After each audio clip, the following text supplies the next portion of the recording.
Hello friends, ఈరోజు మనం భగవద్గీత నుంచి 15th శ్లోకం ఓపెందో 12th చాప్టర్ నుంచి మాముపేత్య పునర్జన్మ దుఃఖాలయమ శాశ్వతం నాప్నువంతి మాత్మానం సంసిద్ధిం పరమం గతం.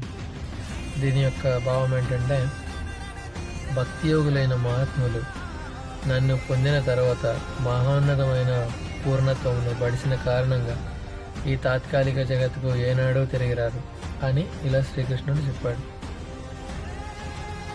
ముపేత్య పునర్జన్మ దుఃఖాలయమ శాశ్వతం నాప్నువంతి మహాత్మానః సంసిద్ధిం పరమాం గతాః.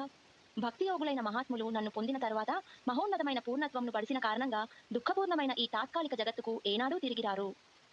ఓకే, భగవద్గీత గురించి నాకెలా తెలిసిందంటే, దీని అంతటి కారణం పరమానంద దాస్ గురూజీ అని చెప్పుకోవచ్చు. చాలా బాగా భగవద్గీత మొత్తం 18 అధ్యాయాలు చెప్పారు. చాలా బాగా చెప్పారు గురూజీ. థ్యాంక్ యూ, ధన్యవాదాలు. నేను మొత్తం కంప్లీట్ చేశాను. వీలేదు మళ్ళీ చూస్తా, అంత బాగుంది. Thank you Guruji. హరే కృష్ణ.